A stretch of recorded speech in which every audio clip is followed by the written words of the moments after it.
Hello again, and I'm gonna have another mod video, very NPC mod. I know everyone's done it. That's what happens when you have a popular platform for a car. It's an H pipe.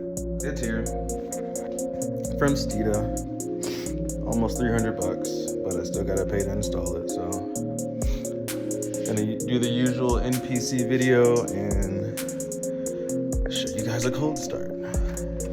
Very, very NPC. Here we go.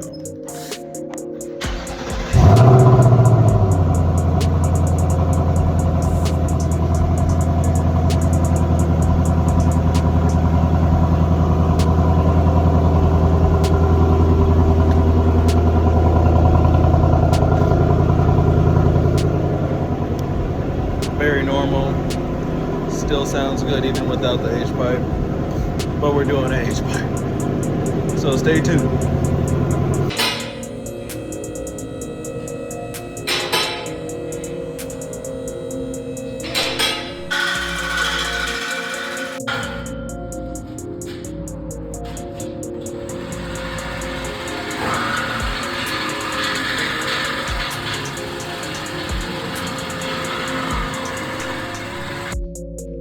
YouTube, buddy, how are you? I just threw my stuff inside the Mustang and I just got back from work, so it's time to go out. But before, cold start, new pipes. Let me go ahead and hit that.